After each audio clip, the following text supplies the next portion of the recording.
Right. Because these would actually use as birthday graduation. Because if we did move those, we'd have to move them here or something. No, just having on the records. Okay, so it's going on, multi-purpose room. We are live.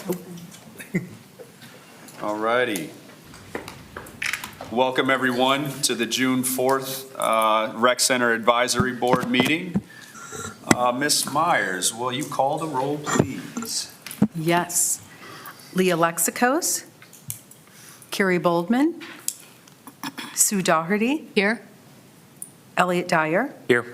Rich Finneran, Tondra Frisbee, Here. Blake Harris, Here. Jerome Johnson, Drew Meredith, Here. John Orzak, Here. Dan Rambler, Here. Darlene Walk. Here. Jason Whirling. Here. And thank you. And may I get a motion to excuse the board members Leah Lexicos, Carrie Boldman, Rich Finneran, Jerome Johnson. So moved. Second. All right, discussion? Without objection, that motion is approved, and they are excused from today's meeting. So, moving forward, I actually am excited to have Mr. Marcus Harris present to us essentially a decision matrix that I think is really going to give us an opportunity as a board. First and foremost, it'll give us a little bit of homework, but it'll really help us moving forward as it relates to, narrowing down the recommendations that we will eventually make to the city commission. So without further ado. Mr. Chair, Yes. do we want to do public comments first or after? Yes, I'm sorry, thank you. Thank you, Ellie, I got a little bit ahead of myself. Are there any public comments at this time? If so, please state your name and address. Thank you, Mr. Chairman. Tim Schwanger, 362 Sheffield Way, Sandusky, Ohio, born and raised. It's good to see that the minutes and the agenda are now easily found on the city's website under boards and committees. That's a great change because I've been asked, where to find that. One thing I can't find on the city's website right now, and I've been asked about this again, is the actual survey. We were able to, from a year ago or whatever it was, and I was able to find it, but not on the city's website. I found it underneath another Facebook page. So that's something that maybe we can work on for the public that's following along with this. Going back to the survey, the top 4 items were an indoor track, walking track, outdoor swimming, fitness, and fitness machines. And then down to number 9, the water feature appears again as an outdoor splash pad. And there hasn't really been much discussion at this table. Hopefully tonight there will be, because I think we're all tasked to come back with 4 different top items that you think should fit into this recreation center. I guess looking at some of the posters here before the meeting started, I'm seeing some amenities that in my mind I'm questioning. One would be the outside garden plaza area. And I'm noticing in some of the other items here, tennis courts, which I know there's been discussion here about relocating the tennis courts from Battery Park to this facility in cooperation with the city schools. I talked to a member from the city schools 2 days ago, and I guess the tennis courts at the high school are in as bad of shape as the ones that are down at Battery Park. So I would submit to you to take out the garden area, the garden plaza area. We are building a rec center, not a garden. And also take out the tennis court idea and build additional tennis courts at the high school, adding to what the high school already has. Just take that off-site, off the recreation site, and do some kind of an outdoor water feature, whether it be a splash pad with a mini pool, like a toddler's pool, something to that effect. I want to make it perfectly clear that what the high school's doing with their pool indoor that we contributed, the taxpayers contributed $500,000 for, is completely different from an outdoor pool that would be built at the rec center. The only similarity is that it's got water, okay? You can't go to the Sandusky indoor pool and have a picnic with your family. You can't get sun at that facility inside of the Sandusky High School. So some type of water feature, again, I'll reiterate, needs to happen now, not in a future possible expansion. Thank you. Thank you, Mr. Schwanger. Any other public comments at this time? Just a reminder, please state your name and address, please, sir. Hey, good evening. Terry Burton, 2212 Mylan Road. Want to say you guys are doing a bang-up job on this recreation center. There's some new information that is just kind of coming out about the Boys and Girls Club maybe having to close. I don't know if that's true or not in our city. I think they're closing in a city. I think I see a Boys and Girls Club shirt over there.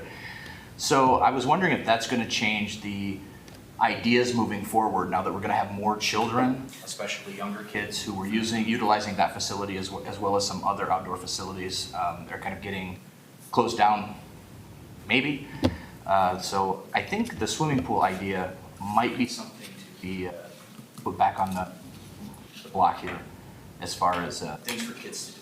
Because with the Boys and Girls Club cutting back, and I see a lot of, like, the library has cut down on some of what they offer kids for the summer. This program may be being utilized more by children than we were maybe expecting a year ago or when the planning started. And I just kind of hope you guys would keep that in mind, that there may be more children looking for things to do. And at the same time, it's probably not the right place to put it out there, but maybe we can do something for looking at helping out the Boys and Girls Club, because they do a tremendous amount of things for some of our not only underprivileged children in the city, but just children in general. So I think that just with these new things that I seem to see happening with closures of after-school activities, maybe that's going to affect how the recreation center is going to be used going forward. So thank you. That's all I have to say. Thank you, sir. Just a couple of things. Would you maybe be interested in sharing the status of that? Just because I know, I know how that might be a concern. So Mr. Johnson. For Sandusky, we're good to go. That we did have a budget shortfall with $10. However, Sandusky is a priority to keep open, so we should be good here. I know there is capital campaigns going on, so you probably will hear things in the news as far as the budget shortfall. However, Sandusky is a priority, so we should be pretty good. It's very good. Thanks for sharing that. I'm sure we're all glad to hear that.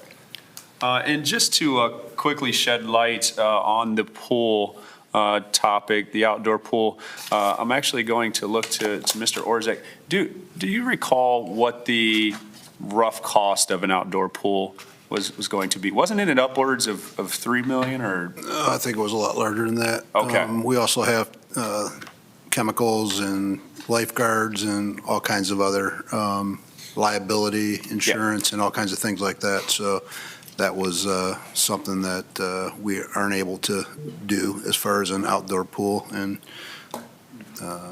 there's not many around here anymore. They all shuttered up. So, but costs were definitely factored into that. Yeah. Thank you for that. And yeah, I remember back during my time on the city commission, when you just think about the feasibility and or lack thereof of an outdoor pool, I mean, you're just not. It just doesn't equate to really getting much bang for your buck when you think of the relatively short period of time, just between early summer to late summer, and then you have to factor in your rainy days. Who knows? Give or take. I mean, you may get 40 plus good days at it to use it. So when you're talking about millions of dollars and you start dividing that by just a few weeks or so, that number really becomes even larger. So I think what the partnership that we've developed with Sandusky City Schools will certainly be something that will help us, get the community a pool. It just might not be, obviously, the outdoor one as many people would like, but I do certainly think that it is a great option to have. And I think as Mr. Rambler had stated last time, and please correct me if I'm wrong, but is it going to be close to maybe high 60%, 70% of the time open to the public? Yeah, that was a great memory, 70%. Okay, 70%, awesome. So again, when you consider having the ability to use or have access to that indoor pool 70% of the time, that 70% of the time is probably a whole heck of a lot more than that of an outdoor pool. So thank you, Mr. Rambler and Mr. Orzek. So, Mr. Chair? yes, sir. Just real quick, Go ahead. to Mr. Schwanger's question about the website, there is a shortcut, and I don't know how long it's been there, but if you go to cityofsandusky.com/rec center, RECCENTER, that will take you to the study that we referenced throughout the meeting. So just put it on the public record, it's www.cityofsandusky.com/rec center. We'll get you there. All right. And any more public comments? All right, going once, going twice. All right. So now, this time I'm not getting ahead of myself here.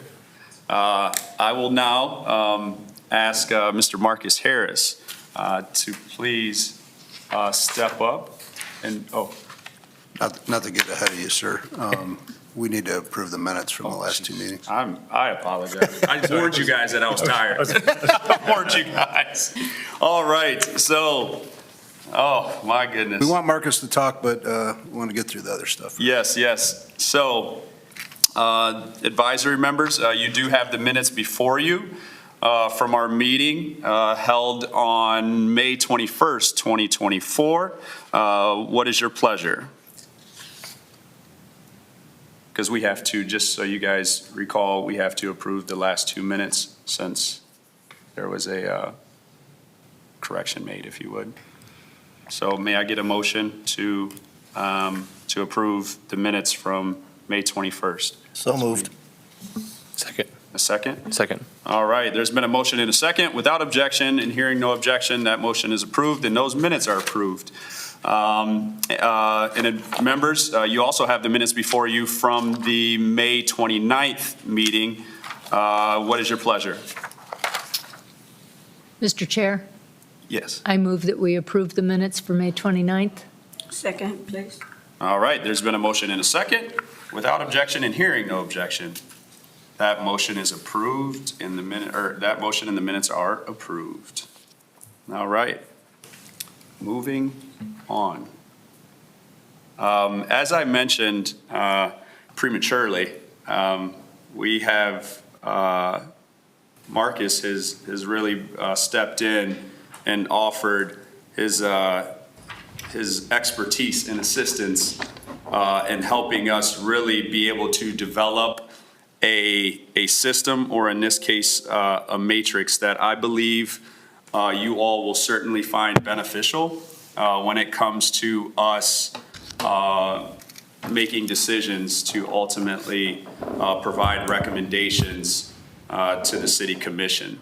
So without further ado, when Mr. Harris is ready, you can go ahead and get started. Thank you for the ability to connect here with the advisory board. I've been tuning into the meetings, and I know that you all have some conversations coming up here, and I wanted to make sure that you all have some tools at your disposal to help you with some tough decisions that are ahead. I think Mr. Meredith had, yeah.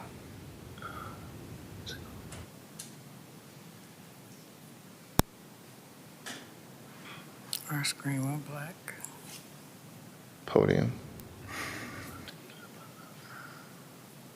To the big screen?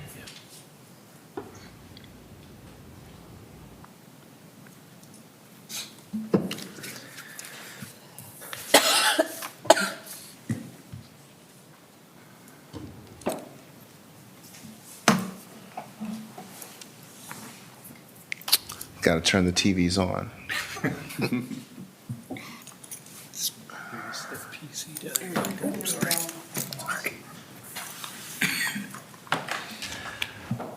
All right, and so, as to Mr. Schwanger's point, when you have the ability in the survey, you have aggregated data.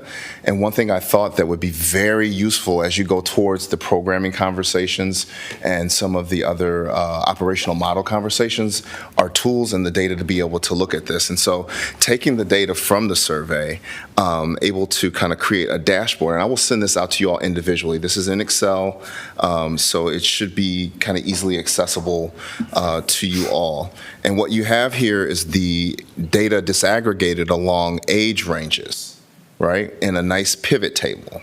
And what we see here right now is just the count of what you would like to see or like to do at the rec center. So you have indoor basketball, indoor pickleball right here, and indoor tennis to help give you some context in terms of when you look at programs, when you look at different activities and things that you want to put in your recommendations, you can see how these things operate across different demographic models. Now, you do have these things called slicers here that allow you to either select all or choose all.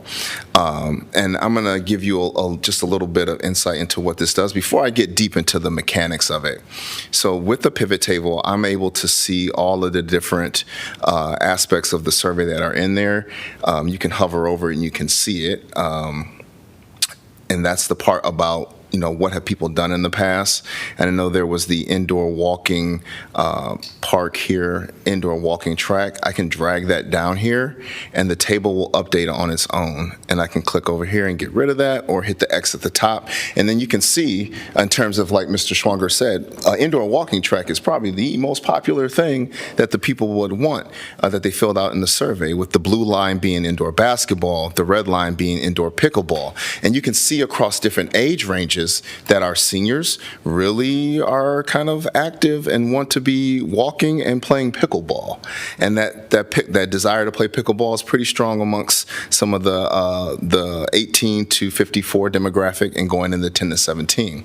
And then also hearing Commissioner Kuntz's expressions of priority in terms of local residents, it also gives you the ability to kind of zoom in and see, okay, on location and geography. So you can see what the survey responses from those people who said they were residents of the city of Sandusky. And you have the ability to select multiple options at the same time, or you can just hit the little red button and it gets back to everything. Now, data by itself is just numbers, just figures, but to have the ability to kind of provide context and look at these things across the board, I hope as we email this out to you all, will give you a helpful tool in your decision making as you kind of whittle down some of the things as you move towards recommendations. And this is just one of the tools. Now, when you use this, a couple things. You can take stuff away by clicking the button, but you can't put it back in by clicking the button. You have to drag whatever metric that you're looking into down to values, the left clicker, boop, into the values area. And that will make it populate onto the graph. If I can actually aim it in there, bing, there you go, right? If you just click that button, it's gonna put it on the axis and it screws everything up. But the system will auto correct for different colors that the visualization goes in, so you can kind of see the difference between different things. And you have your legend over here on the right-hand side that allows you to know, like, okay, what color means what. And then you have the age ranges, and this is the counts along the y-axis. So it lets you know how many people actually hit that selection for that thing. And then you have the options. When you want to look at those options again, you just kind of click into, I closed it. Analyze. If you accidentally hit that X button, which closed the list field, you can bring it up in that Analyze list field. The easiest way to get rid of the list field is just to click out. If you hit that X button, you have to actually bring it up again. And I am available when you send this out to Marcus. I forgot everything you said when you were standing there at the podium. Help me. Just hit me up and I'll be able to help you out. The second tool, now this is kind of looking at programming. The second tool, I think, will be very helpful in looking at operational models. Bink. This is a weighted decision matrix. How this works, it's locked. You can't mess around with the weightage or the criteria, and I'm going to explain the criteria in a little bit. And I'll be working with our recreation department, community development, to kind of provide some of the options. But I just wanted to give you a glimpse of what this tool looks like, because these are heavy, weighty things, and I think giving you all a quantitative way to kind of assess this and look at these options will be very helpful for your conversation. So let's back out a little bit here so you can see the whole screen. Not that far, Marcus. Boom. All right. So here you have, give me my normal view, not the page view.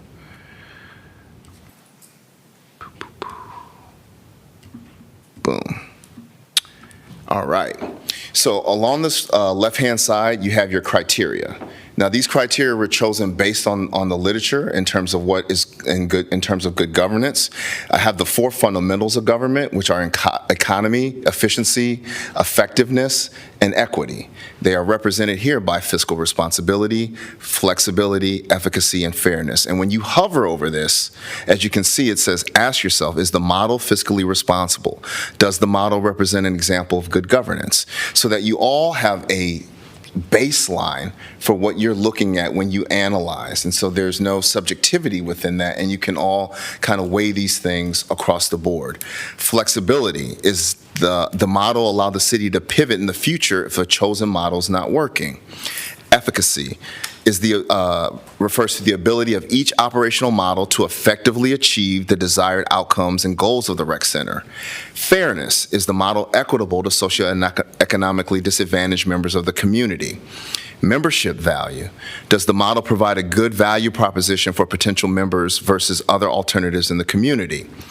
Adult. 18 to 54. So does the operational model meet the needs of families and individual adults? Does the operational model meet the needs of the high number of youth based on the 2018 to 2022 ACS dependency ratio? The dependency ratio is a number of measure in your community. It divides you up in children, and then you have your older age adults, and then that core, which are seen by the census as income drivers, right? And so our dependency ratio is 63. The higher, the closer it is to 100, the less people that you have making money and working in your community.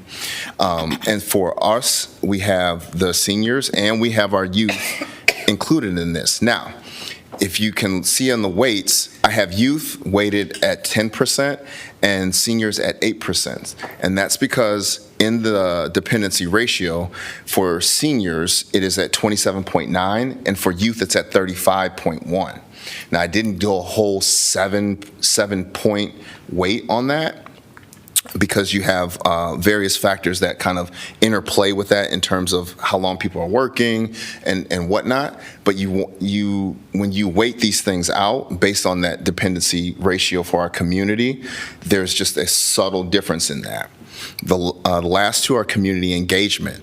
So does the operation model allow for a broad cross-section of community members to engage with each other in a public setting?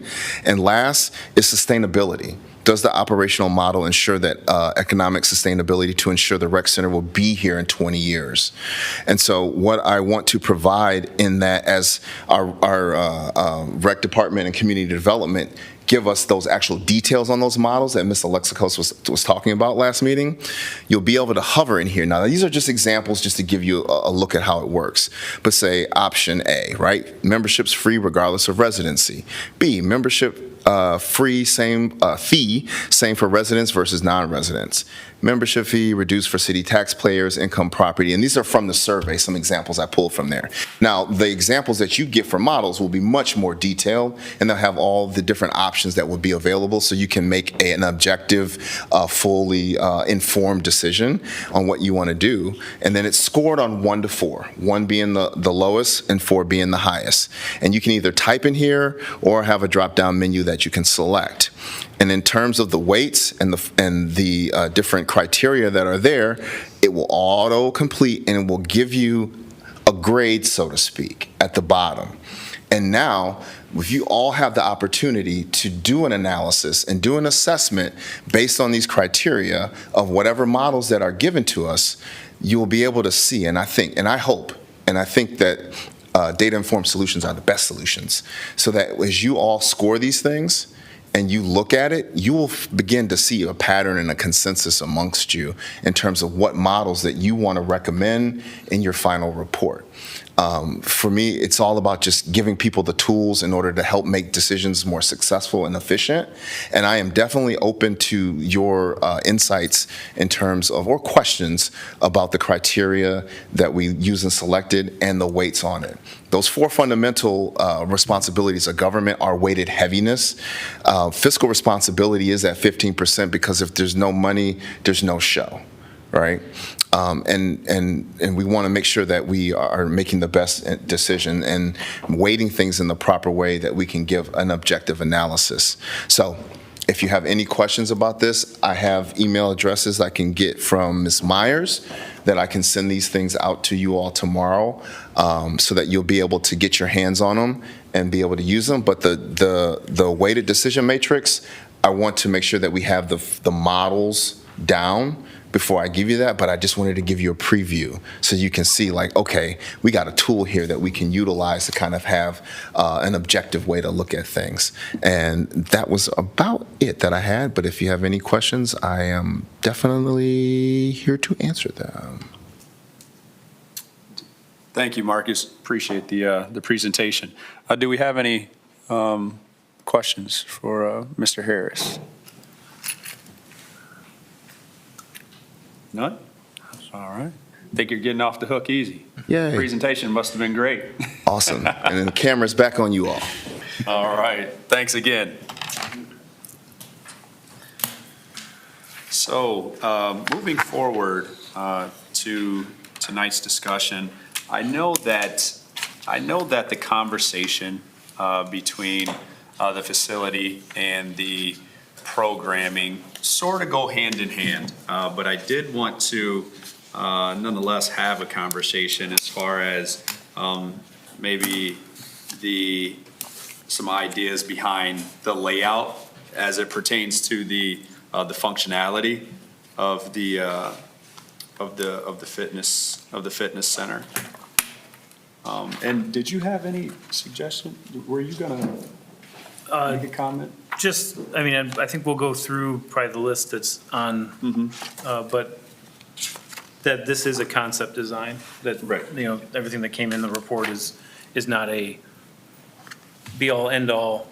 This is not exactly of what the facility would look like. This was just the concept of what, from the surveys and from the study of what was recommended. So whether this layout is the exact same or the size of the rooms or the, you know, the way it is all set up, that was a concept design. Okay. Yeah, and kind of what I want to sort of get you to thinking about, like for instance, I remember, you know, having a conversation with Marcus the other day, and we began to just even think about the weight rooms. You know, is it better served that they are on the second floor, or should they be on the main floor? Just in terms of accessibility, maybe you have an occasional weight or something, not necessarily that they're free weights, but you know, you have to think about noise, and or you have to think about the replacement of equipment. So maybe it makes it a little bit easier and more accessible to have it on the first floor versus the second floor. But again, I just want to begin having a conversation around, again, the layout and the overall functionality of the space. And with, of course, the idea of some potential programs in mind.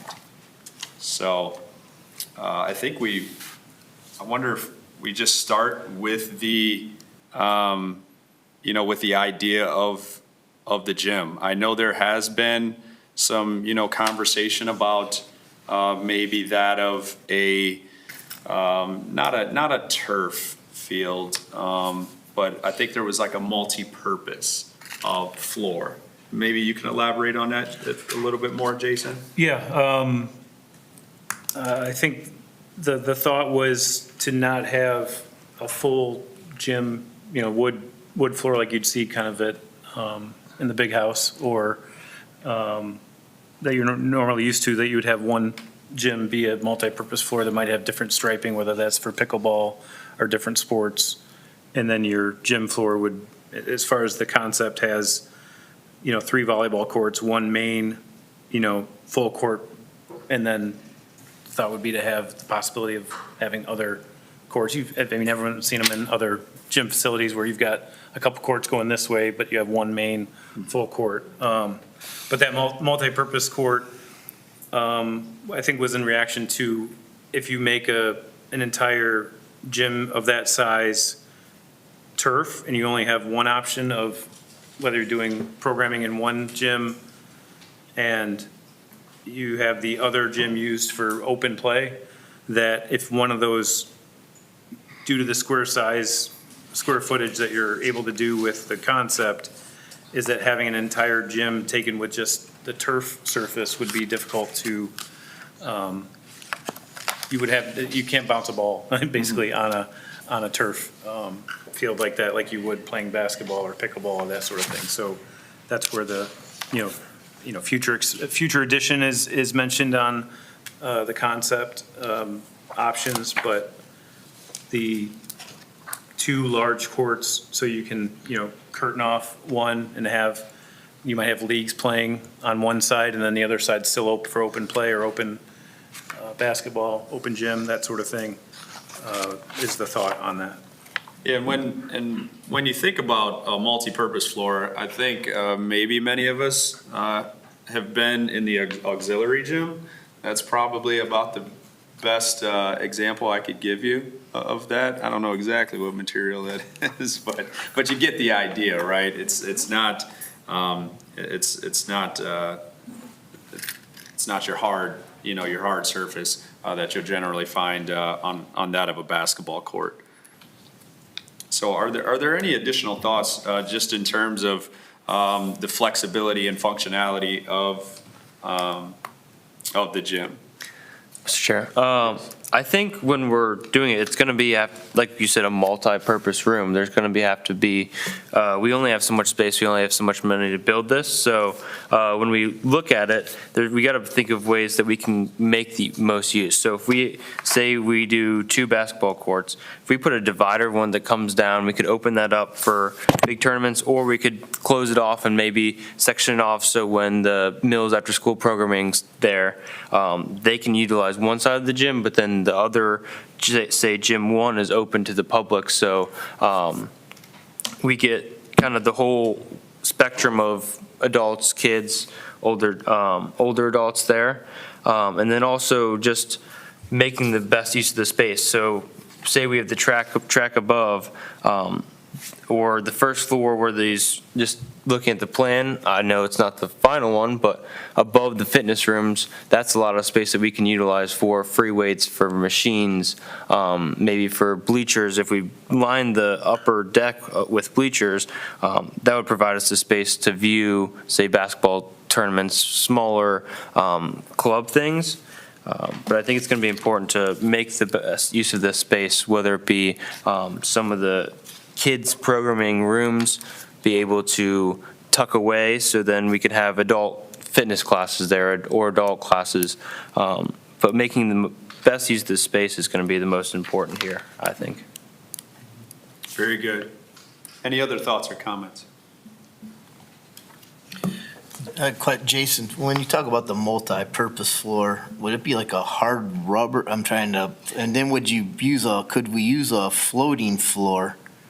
Like if you wanted to like flip it over to tennis or pickleball courts, but then after the session of pickleball courts, we put the hardwood floor over that multi-purpose floor. You know what I'm talking? I mean, just to be able to interchange the gym space that way.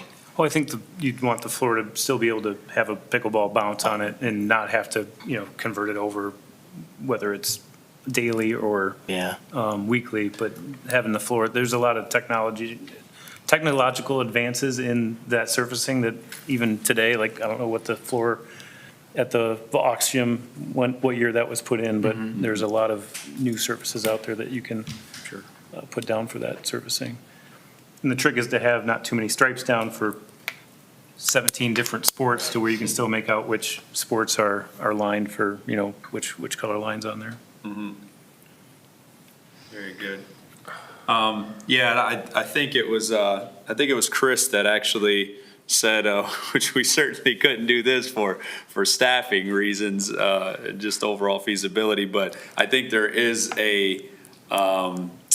I guess, a gym of some kind, or indoor area. I think it's out in Lorraine or Elyria, where it is basically a turf field, but the guy also has the ability to turn it into hardwoods, to go ahead and just convert the space into, something to where they can host basketball tournaments. But again, that'd be pretty lofty in the sense of, you'd have to have staff pretty much 7 days a week around the clock. So are there any others? Mr. Chair, Yes. I would like to discuss the walking track. My concern is if we go with the dimensions that are proposed in the graph, is that walking around 12 times is probably not what the public envisioned when they said that they wanted a walking track. So is there any possibility that it could be longer and more narrow so that if the number one request is a walking track, that they could walk a longer distance before there's a turn? Or if you're a runner, run a longer distance before there's a turn? Okay.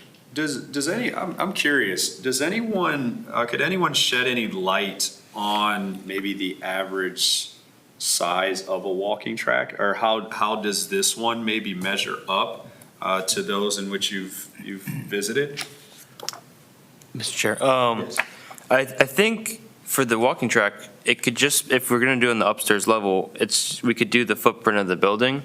If we do the whole footprint of the building, we can't get any bigger. Right.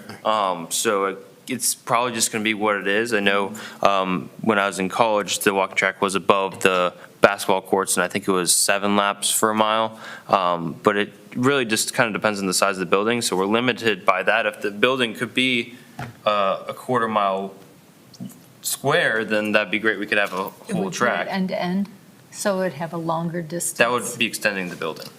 Oh, we have to stay in We that gotta, footprint. we want it to Okay. be inside, so Thank you. we could just do it in the footprint of the building. That's gonna be our limiting factor, I think. Mr. Chair? Yes.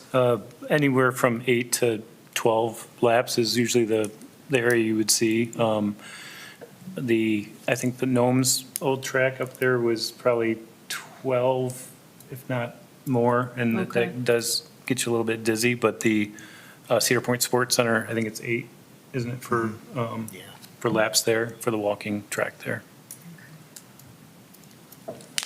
Okay. So moving on, one of my thoughts, kind of going back to fitness, and I think as we all sort of envision, you may have, times when you have parents or guardians bringing their children here, whether it be an after-school program or some special programming during the summer.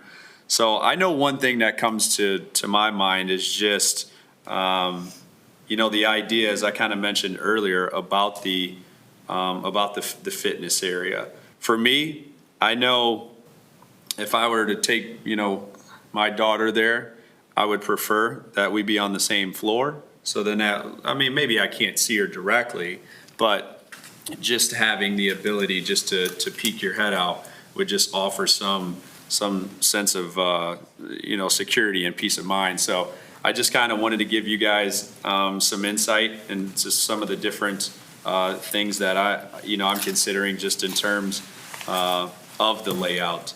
I will say that I do believe that, you know, that activity space is certainly, you know, maybe best fit on the first floor. But going back, I would like to just focus in on and get your thoughts, you know, on having a fitness room on the first or second floor. And or, you know, if you even feel as if it really doesn't matter to you. Any first takers by chance on that? And even just, I mean, you know, as far as accessibility too, like, of course we have an elevator, right? But again, what does that look like for seniors? What does that look like, you know, for that population? Mr. Chairman, I'd prefer, I think, to see the fitness center weight equipment on the ground floor. Just if you look across anywhere nationally, you're going to see most of that because it's heavier equipment. And also, when you start talking about folks that have special needs, it'll probably be easier for them to use the ground floor to access that type of equipment. So my preference would be to have the fitness equipment, weight equipment on the first floor. Very good. Any additional comments? Mr. Chair?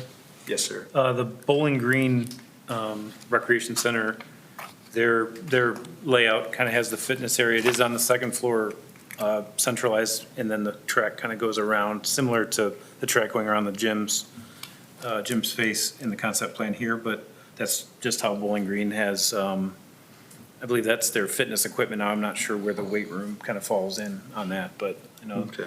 dropping of weights, whether there's, whether it's solid and you're underneath, and having a yoga class, whether you'd want weights getting dropped above, the ceiling above you.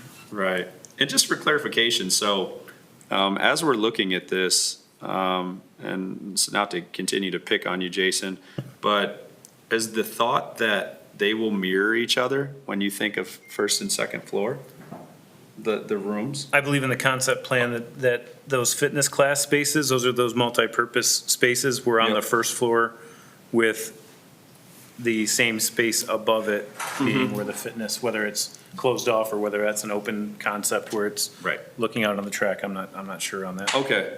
Very good. Very Now, the activity space, I could speak to, the concept of the activity space would be, programming that goes on in those rooms, as well as the possibility of having space available for the, like a rental, like a birthday party or Birthday party. graduation party, and have that where it could have a divider in it as well, where it could be one big space, or it could be two or maybe three separate spaces where, in the summertime, I don't know if anybody here has reserved Lions Park or Wyman Weaver Shelter in J.C. Park or Shoreline Park, but those shelters get reserved throughout the whole summer, and there's really not an indoor option for like a smaller space, like a shelter reservation. So we've seen that in other facilities where they have rentals that are available that, and even in Bellevue, they have the Jungle Junction option there where you can rent space for birthday parties there, and there's a, recreation that they can do while they're there as well. Very good. Mr. Chair?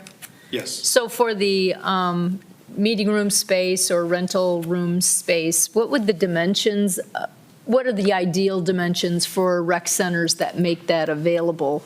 What have you found, and I know you visited a rec center, and what are you finding from your colleagues that the size needs to be to adequately meet the community's? I think for each of the smaller spaces, you're looking at being able to host 30 to 50 people, but when you open it up, you're up to 100 to 120 people.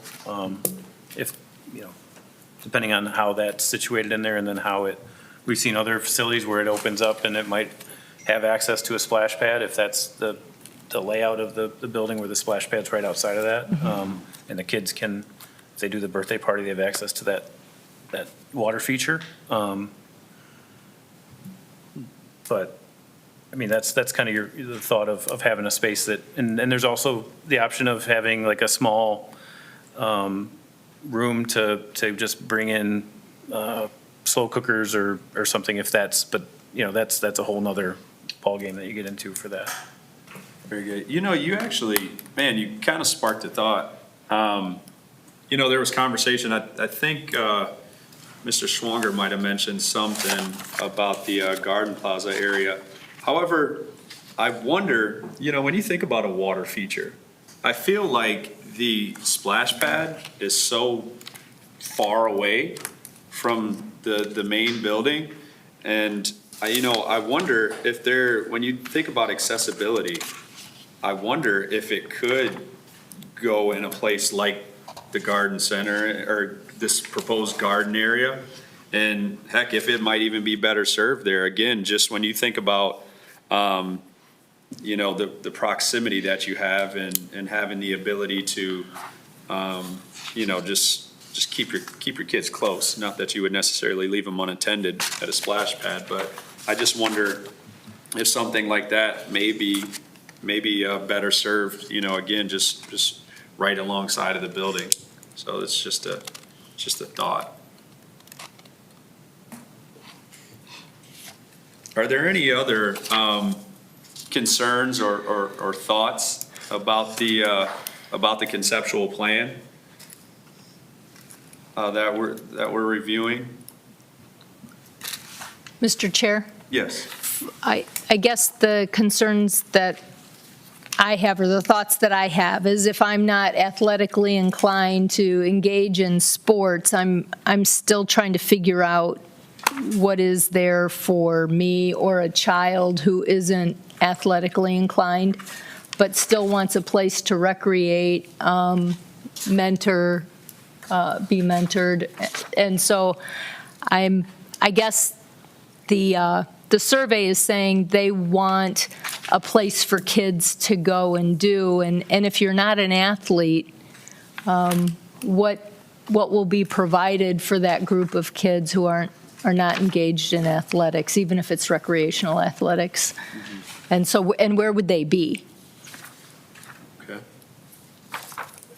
Mr. Chair, I was also thinking of that, and kind of what I said earlier in the multi-purpose rooms.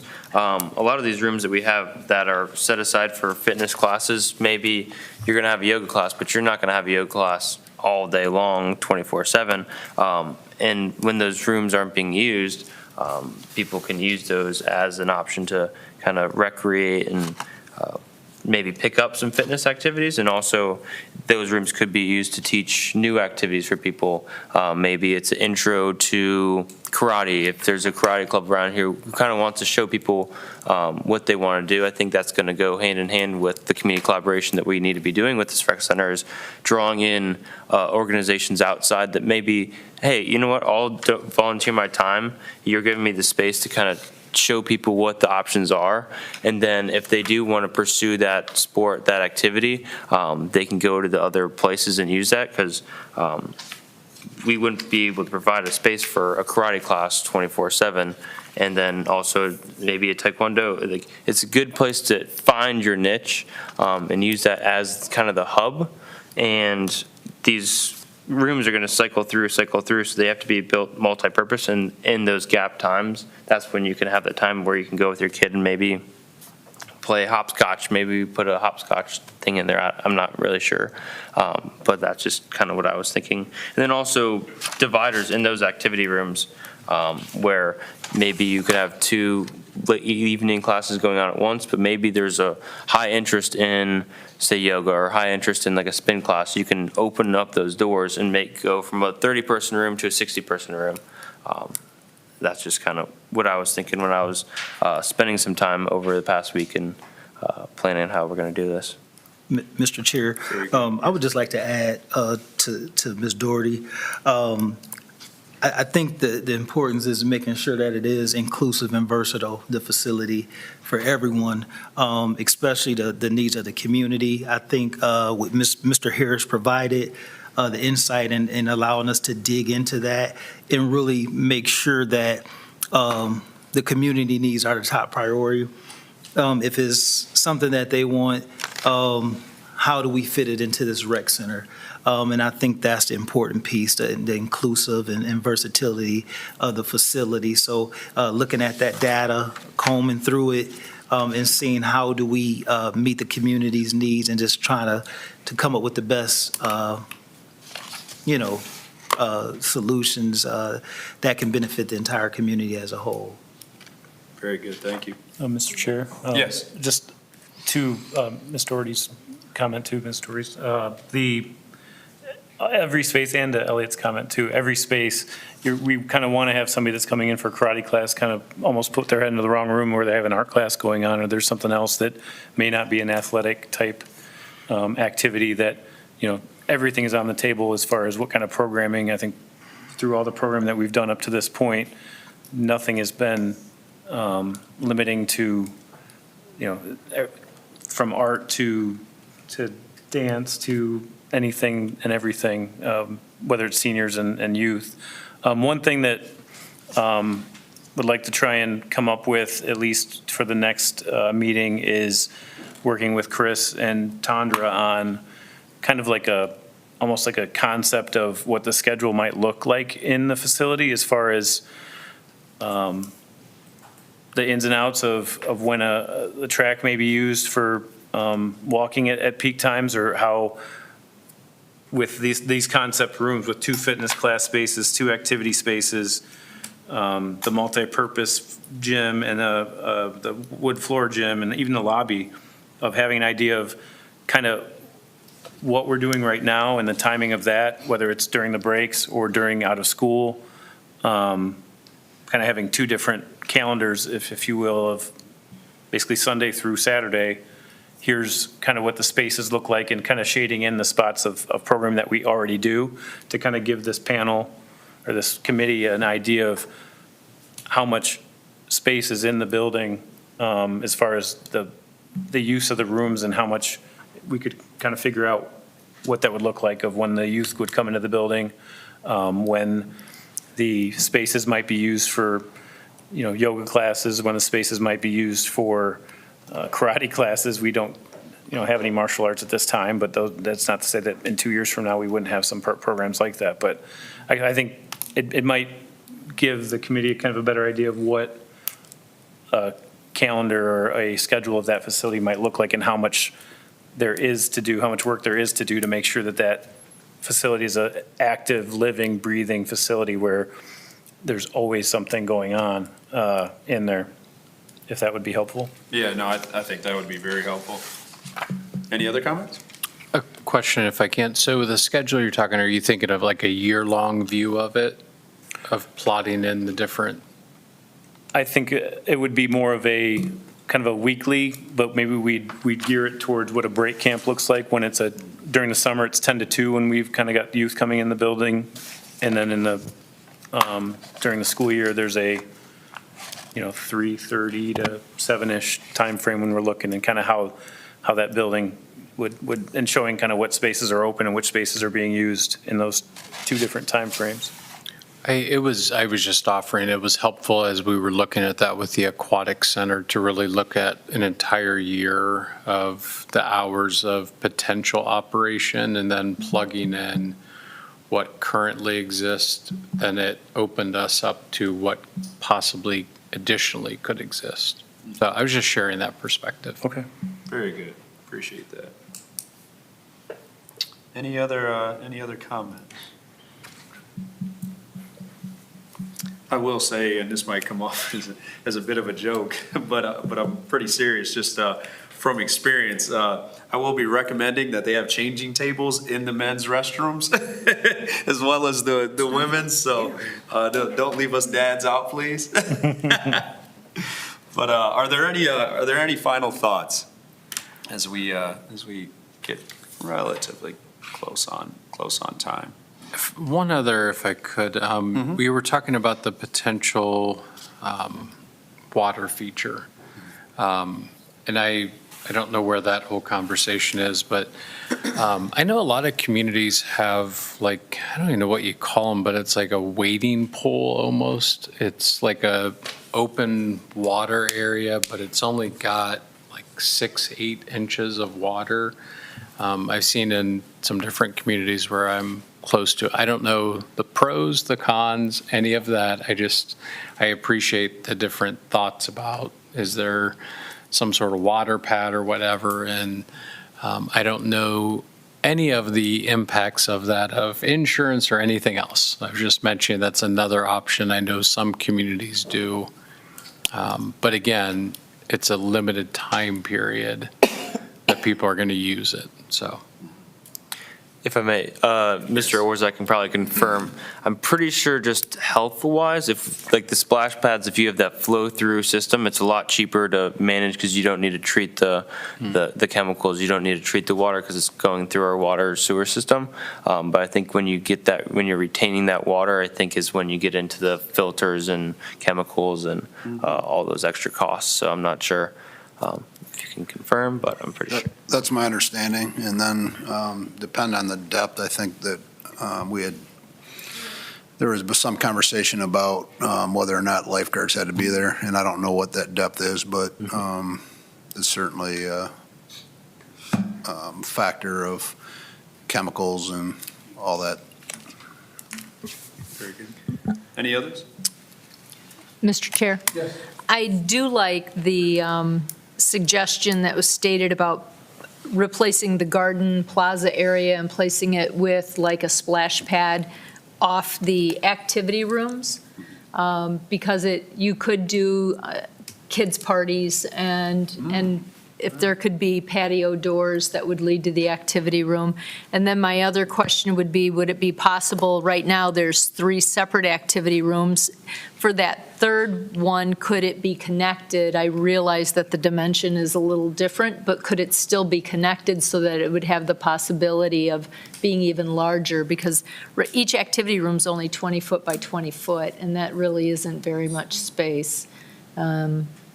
So if you could combine the 2 rooms and make them possible 3 rooms that could be divided with a collapsible wall with the splash pad outside of that.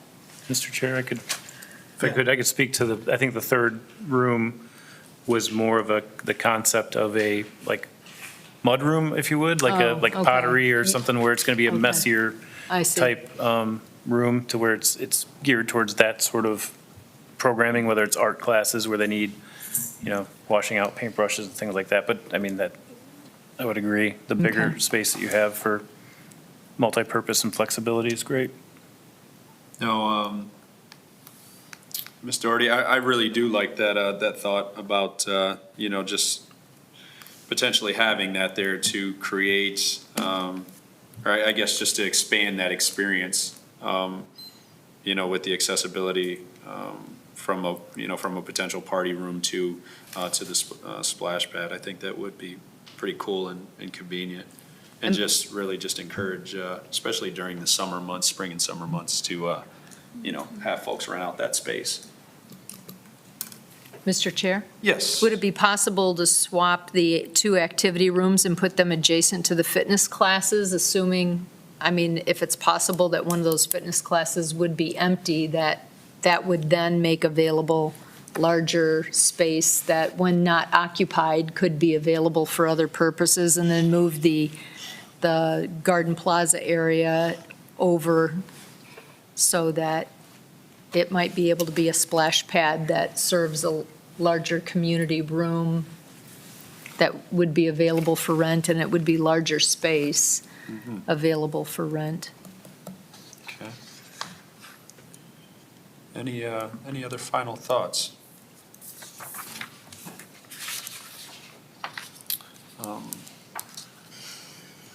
Without there being so, I will, as soon as we receive the rubric and/or the matrix, if you would, from Marcus, I will encourage everyone just to kind of play around with that tool and to go ahead and insert the different programming options into that, and then begin to really narrow down